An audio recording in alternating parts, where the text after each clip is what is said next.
The Turkish elections scheduled for the June 24th, which Erdogan hoped that they will make him the uncontested dictator of Turkey, in my way of viewing.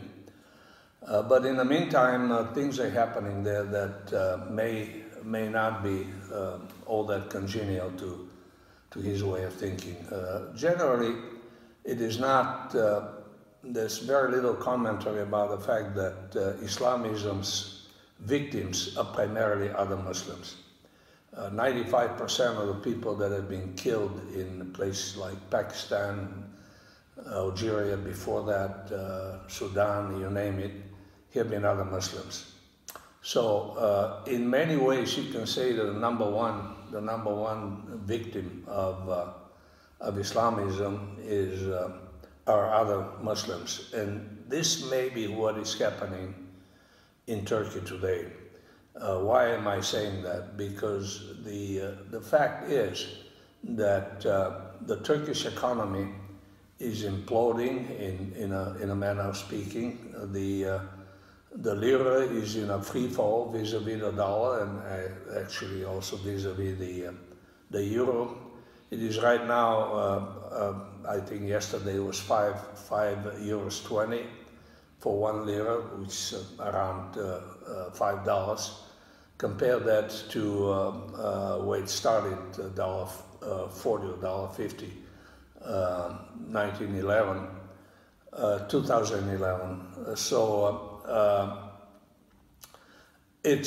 It's something that is going to create a lot of problems for a lot of Turks. Interestingly enough, Erdogan has told the Turks that they should exchange all their dollars and euros into liras. He had a television appeal directed at that. And what actually happened was exactly the opposite. The Turks started massively exchanging their liras into dollars because they know what is likely to happen. And it's not just the free fall of the lira. Inflation is over 10%. The Turkish economy is not feasible without massive influx of foreign funding, mostly from the West, because Turkey produces and exports a lot less than it imports, so it always has a huge deficit, trade goods deficit.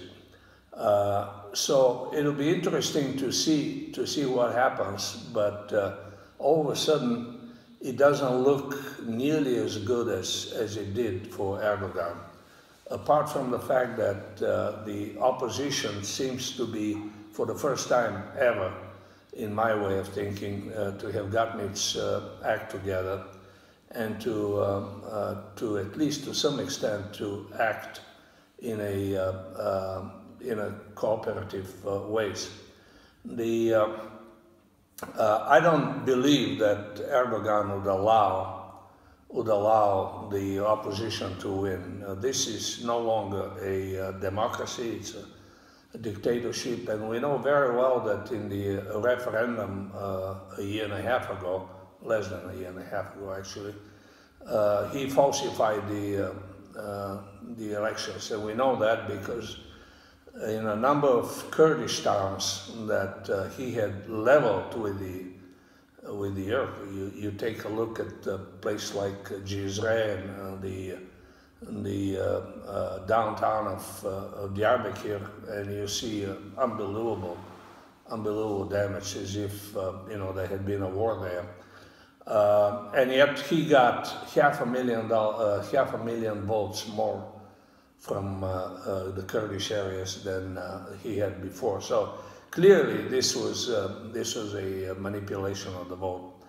What will happen now is unclear, but in the longer term, even if he is able to manipulate the elections, it doesn't look good for Erdogan. It may actually be the beginning of the end of this Islamist run on which he's run the country so far.